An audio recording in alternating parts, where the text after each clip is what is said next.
Ayan guys, nandito na tayo kung saan ang markers, kung saan pinatay si Andres at saka si Procopio. Ayan yung markers nila. Pero marami nagsasabi, hindi dyan pinatay si Bonifacio at si Procopio. May spot na yan.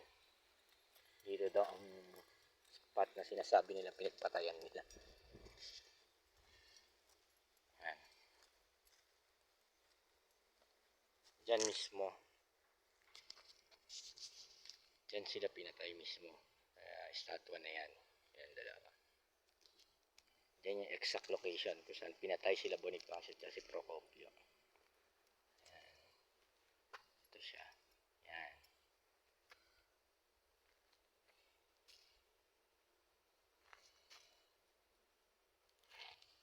Yan. Nakari natin. Ayun yung lugar. Inaalagaan.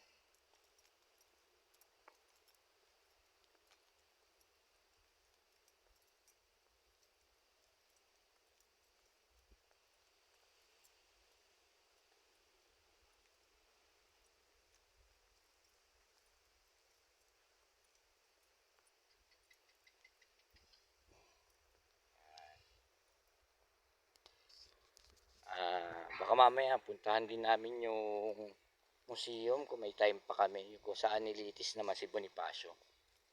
Siya mamaya na ulit mga paps. Maraming salamat.